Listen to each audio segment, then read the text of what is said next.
This is the Sergio Rodriguez Show. Welcome, everybody, to the Sergio Rodriguez Show, a show unlike any other. Today, week 16 in the NFL, we're going to talk a little NBA because we obviously have to start transitioning out of football into other sports, not just college basketball, but obviously the NBA as we move forward here to buffer the time before Major League Baseball starts sometime in March. But before we get started today, let's talk about our sponsors. Triangle Ink. Triangle Ink is the leading manufacturer in the screen printing industry, delivering the finest inks for over 35 years. Check them out at triangleink.com or call them at 1-800-524-1592. Vergona Cranes, located at 180 West Forest Avenue in Englewood, New Jersey. Vergona Cranes operates 24 hours a day, providing crane rentals, trucking services, and warehousing for storage. Vergona Cranes services the New York and New Jersey area. Call them at 201-945-7209 or on their website at vergonacrane.com. Paramus Driving School.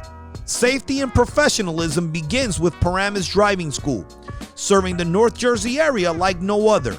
Contact them at paramusdrivingschool.com or call them at 201-986-8300. You know, this week we're going to do a little something different. Normally, I really give a full in-depth recap of each game and stats and everything that go on. But, you know, as we're transitioning out of the NFL season and moving towards the playoffs, which will begin in 2 weeks, you know, we want to start obviously changing up and giving and speaking about what actually is important in these games and which games are actually important. Bowl season obviously kicked off last week, so we'll eventually touch on that probably next week, right after the first round of those games. But we're going to start with the NFL. And we'll start actually with the Saints Minnesota game on Saturday. And the story there was simple. Alvin Kamara, 25, 155, and 6 touchdowns. The Saints are going to be playing for the 1 seed this weekend, and we'll explain and we'll go over all the playoff breakdowns once I just give a brief recap of all of these games. Tampa Bay, 47-7 over Detroit. Brady, 22 for 27, 348 and 4 touchdowns, all in the first half. Brady did not take a snap in the second half. Mike Evans, 10 for 181 and 2 touchdowns. Detroit basically was just, in one word, terrible. The 49ers, 20-12 over Arizona. Arizona now is in a 3-way race for those 2 spots in the NFC playoff race. And like I said, we'll discuss that when we are done with the rundown of the games. You know, the 49ers, give them credit. They had nothing really to play for, but they came there and they played out. The kid Beathard, the third string kid, played really, really well. And Murray hurt himself on the last play of the game, and he's questionable for Sunday in their game versus the Rams. Miami 26-25, and that's in the Saturday night game. And look, I must sound like a broken record, but you know, Tua plays the first 3 quarters, 17 for 22 for 94 yards. Totally ineffective because you can't push the ball down the field. Fitzpatrick comes in, and I know a bunch of people were telling me that I was texting with back and forth as they were watching the game. Tua doesn't have weapons, et cetera, et cetera. Well, those weapons seem to appear in the fourth quarter when Fitz came into the game. Fitz, in what amounted to 10 minutes of football, was 9 for 13, a buck 82 and a touchdown, and a phenomenal comeback with about 25 seconds left in the game to bail out the Dolphins and keep them in control of their own destiny this Sunday. But let me say something about that end of that game. The Raiders had the ball, and they had an opportunity to essentially go up by 7 if they scored a touchdown. Now, look, theoretically, when you're down in that situation, if you can end the game with a field goal, you try not to run into the end zone. If you can go up 3 because you're tied and leave 10, 15, 20 seconds on the clock, you kill the clock.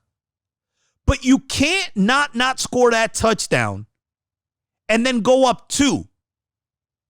Because then anything can happen, a pass interference or something, and the field goal beats you. And what do you think happened? They did that. Jacobs did not run into the end zone on two straight plays. They end up getting the field goal, going up by 2. Miami gets the ball back at their 25. They throw a pass where Fitzpatrick basically has his head taken off. Miraculously, he gets the ball there. He actually threw the ball further with his head going in one direction than Tua did the entire game just standing still. But he gets the ball there, about a 30-yard completion, tack on the 15th for the personal foul, and the field goal beats the Raiders. Terrible coaching by John Gruden in that game. Terrible, just terrible. Dallas 37-17 over Philly. And I'll say this, Dallas gave themselves a shot. They get to 6 wins, and they're essentially in a situation where if they can win and Washington loses, they will be in the playoffs. Dalton, 22 for 30, 377 and 3 touchdowns and a pick. Zeke came back off the injury, 19 for 105, and looked a little bit rejuvenated in the game.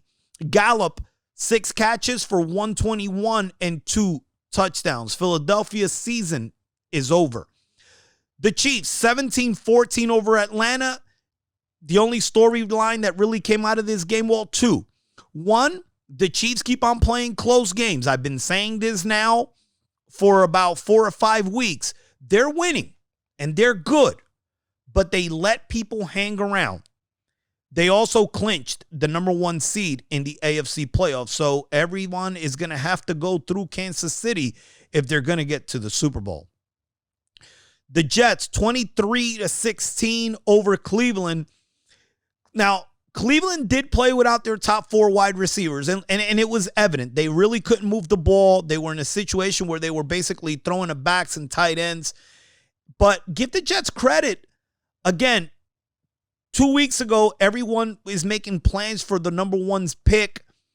But the Jets have competed. They've hung in there.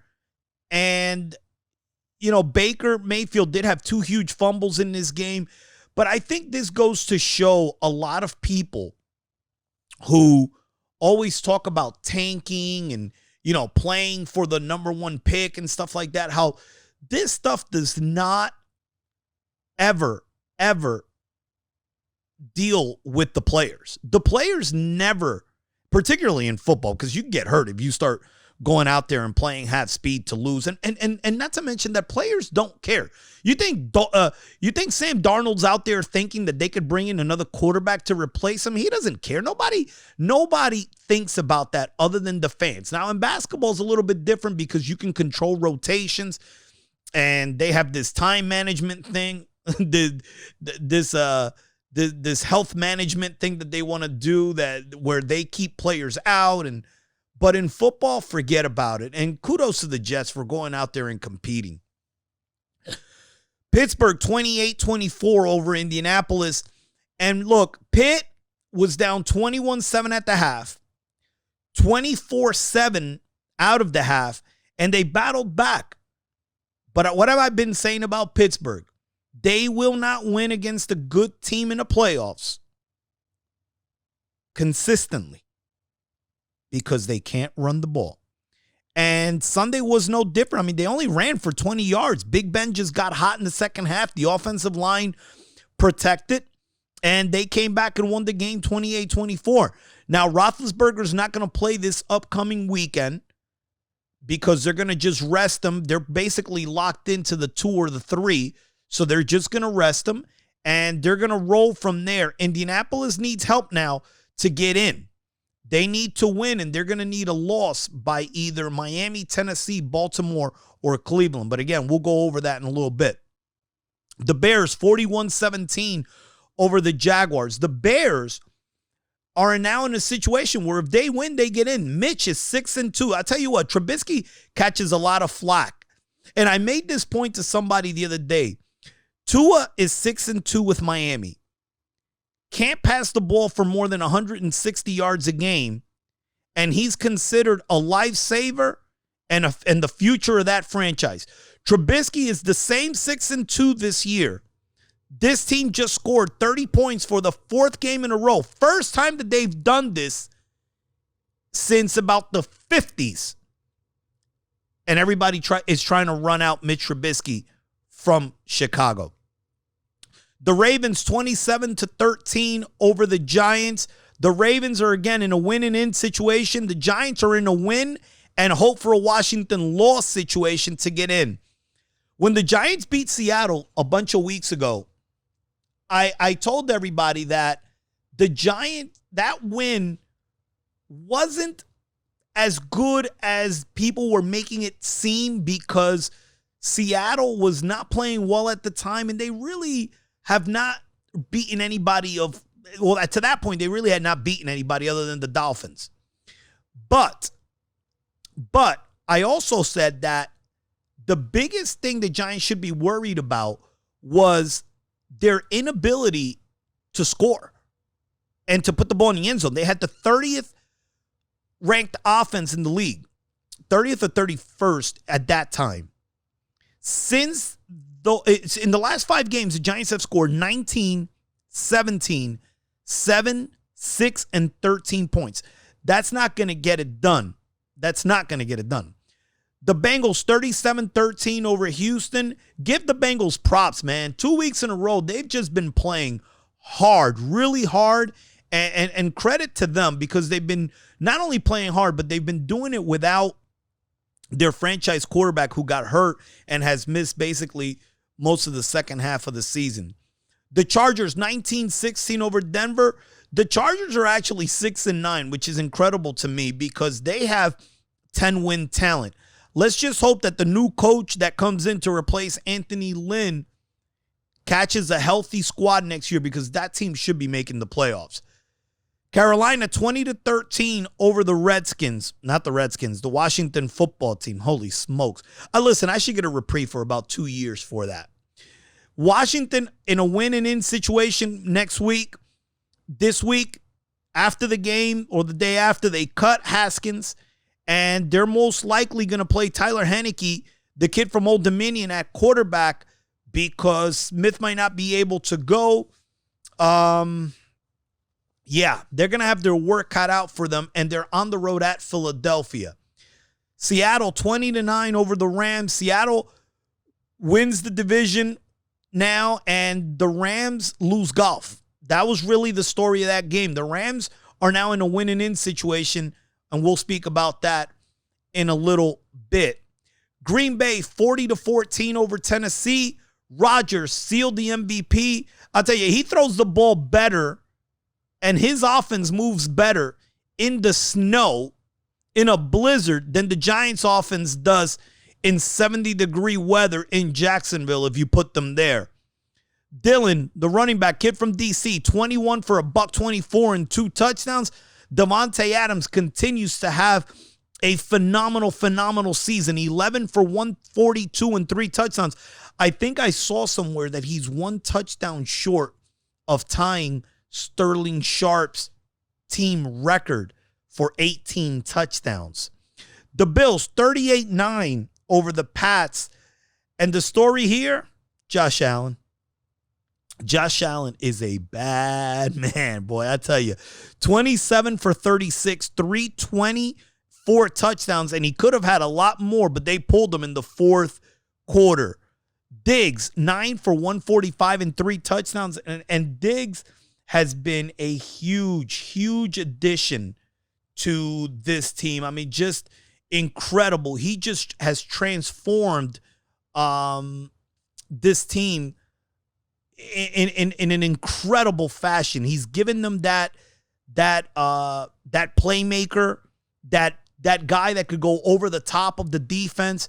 Just a phenomenal season. He came in from Minnesota, and he's leading the league in catches. Just a phenomenal season for Diggs, and he's made Allen he took Allen from a guy who had all the talent in the world but was underachieving to a guy who's going to be a top 3 quarterback in this league for the next 10 years. Phenomenal job by Diggs and Allen this year. The playoff scenario. Okay, in the AFC, Kansas City's locked up the 1 seed. Buffalo and Pittsburgh are the 2-3 seed, depending on obviously how they win this weekend. That's going to decide that. Tennessee or Indy is going to be the 4 seed. But there's a couple of scenarios here because Indianapolis is actually on the outside looking in right now. So if Tennessee loses and Indy wins, then Tennessee needs the help to get in. So it's a little confusing there, but trust me, it makes sense. If everybody wins, Indianapolis is out. That's all you need to know. And Miami I know that there's a couple of teams that can win and that can lose and get help to still get in, but I don't think you want to go into that for a couple of reasons. Number one, Cleveland is playing Pittsburgh, and to me, Pittsburgh is mailing this game in. So I expect Cleveland to go there and basically take care of business. Baltimore is definitely going to take care of their business in that game. They're playing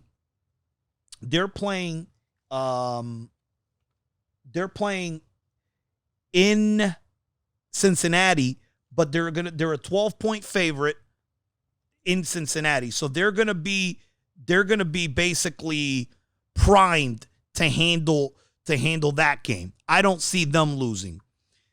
Tennessee, on the other hand, is playing at Houston. They're also a big favorite. I would say they're 7.5 or 8-point favorite in Houston. And, Indianapolis is playing Jacksonville. So realistically, you can get a situation where they can all win if Miami loses. Miami's the one team that has the toughest matchup going into Sunday.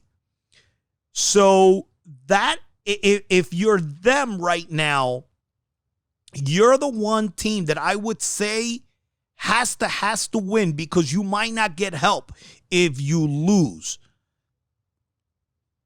In the NFC, a couple of different scenarios actually because the 1 seed is not even decided. Green Bay is in a win situation for the 1 seed. Or if they lose, they need a Seattle loss.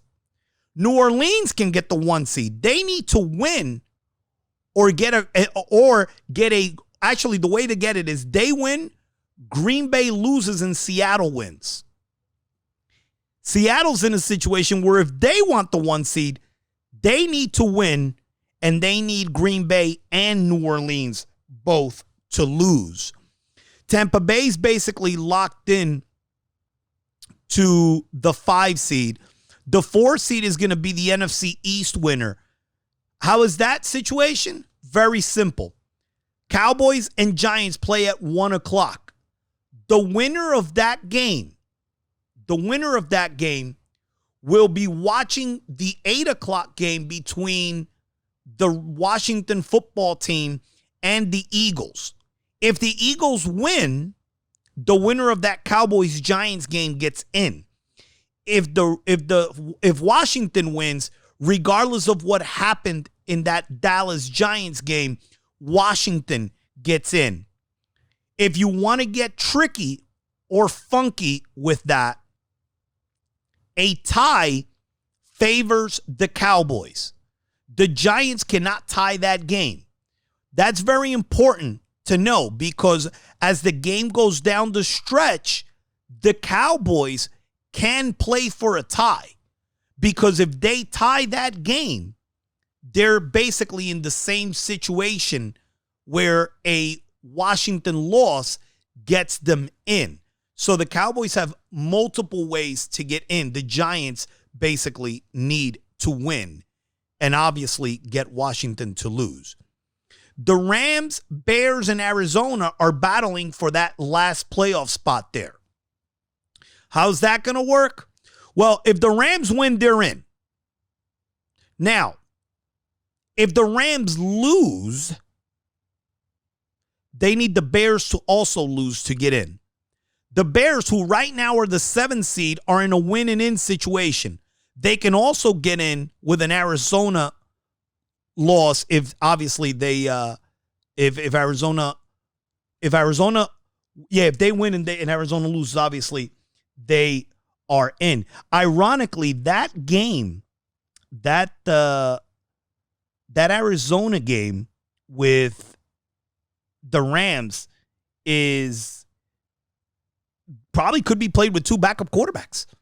So that's going to be a really interesting situation to see how that breaks down. So a lot of stuff going on this weekend. A lot of the games do have a lot of meaning, even if it's for seeding in the AFC, in the NFC, where most of the seeding is not completed yet. So it'll be a fun Sunday, especially in New York. If you're a Giant fan, you have a shot. I mean, who'd thought that you'd be at 5-10? Who'd have thought that you would be going into Week 16 with an opportunity? The Cowboys fans at 6-9, who would have thought you would have a shot also here? And really, the Washington football team too. But I mean, everybody really in the NFC is playing for something for the most part, whether it's seeding. I would say Tampa Bay not, but everybody else really, is involved in some type of meaningful outcome for Sunday. Lucimer Auto Body, located at 27 Austin Street in Newark, provides top-of-the-line service to make your collision experience as smooth as possible. Go to lucimer.com or call them at 973-824-0113. M&J Luxury Inc. For the most unique experience in the medical transportation business, call M&J.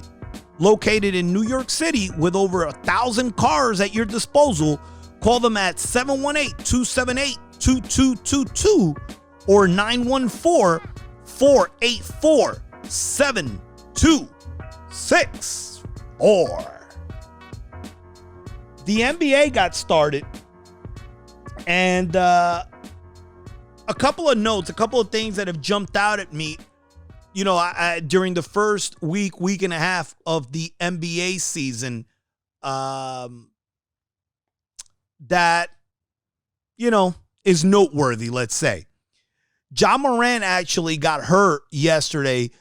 The injury looked a lot worse when he went down, but today they said that he's going to be out 3 to 5 weeks. And that's good for the NBA. That kid is one of the most prolific players right now in the league. He's must-watch TV. And, he's going to be box office. And in a season where box office is not really going to exist because fans are not really at the games, you need this guy on TV for people to watch. The Cavs, Orlando, and Indiana are off to 3-0 starts in the East. Now, there's also another team that's off to a 3-0 start. You know who that is? that Atlanta team that I told you was going to be really, really good this year, okay? They are off to a 3-0 start. Trae Young doing Trae Young things. He's averaging 34 points per game. And Atlanta's got 8 guys right now averaging double figures. I told you guys Atlanta's going to make noise, and they're going to do a lot of damage in this season. Like I said, they're not going to win an NBA title, but they're that one team that I know is going to make a lot of noise this year in the East. The Nets already started with their load management. They sat Kyrie and Durant game 3. I mean, like, come on. The NBA, the NBA is comical. And I know that I was speaking about this with one of my cousins, Jack, who made a point to me. Well, they just got done playing, last basically a month and a half ago. And, so it's okay. And listen, first of all, this load management has been going around for a while. So I don't want to hear that, number one. Number two, Kyrie and Durant were not playing in the bubble. So the fact that game 3, they're already in load management, to me, is ridiculous. And that's, it's ridiculous and it's embarrassing because, most of the time people only think about the fans that go to the games to watch these games and buy these tickets, and these guys are not playing. Now, I understand there's no fans there now, but guess what? There are a lot of people who pay for cable TV specifically to watch sports.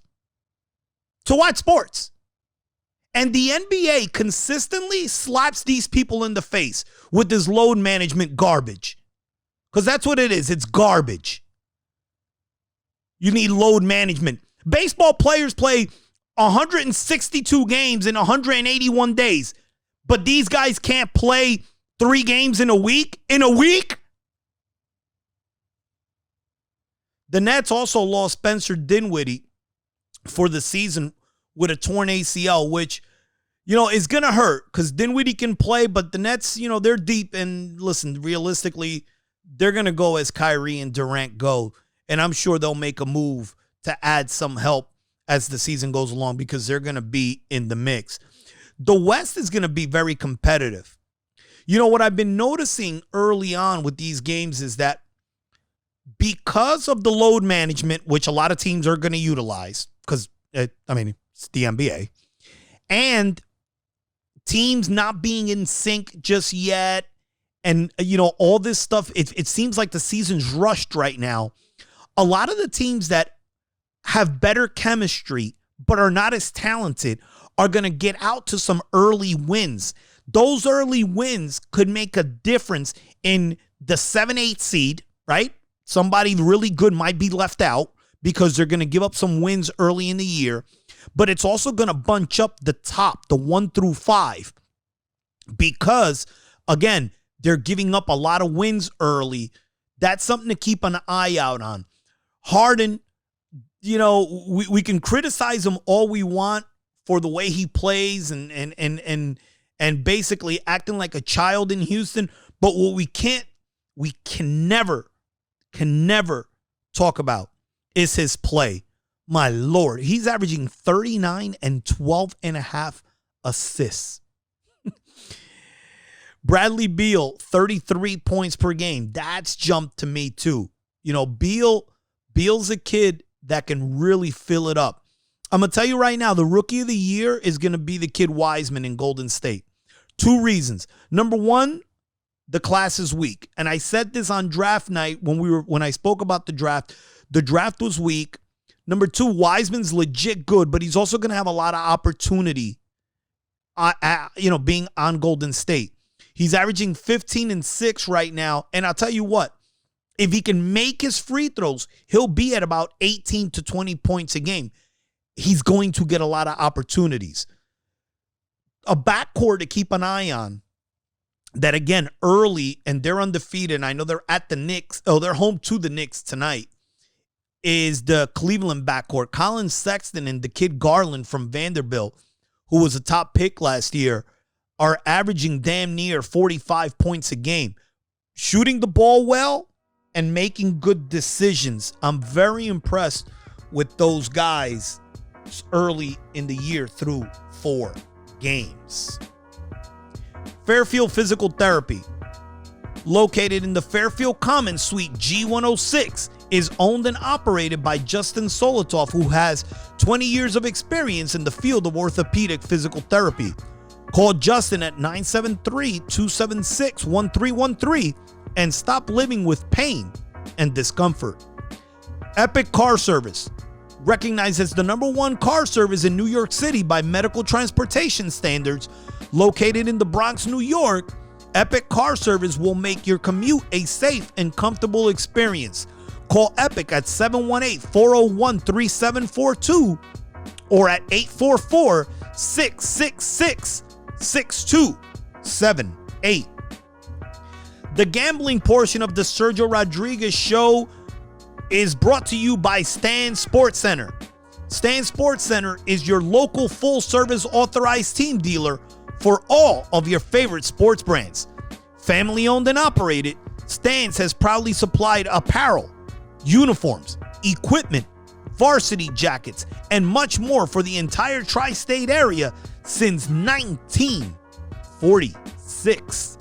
Find them online at stansportsctr.com and contact them today for your sporting goods needs. The Sergio Rodriguez picks for you guys that bet all 6 games last week, you were 6-0. Me, I'm going to take a 1L on that Green Bay game because I gave the line, when I set out the picks, the line was at 55. That line closed at 52 or at 52.5, and the game ended at 54. But I'm going to take the L, although I know that if you played the Sergio Rodriguez picks, you were 6-0. A phenomenal comeback towards the end of the year. Now we're 20 games over 500 again. It's just, I mean, we've had a spectacular season, great success with these picks, and I hope that you guys are using them and making some money. You know, these lines for week 17 are always weird because some games don't mean anything and some do.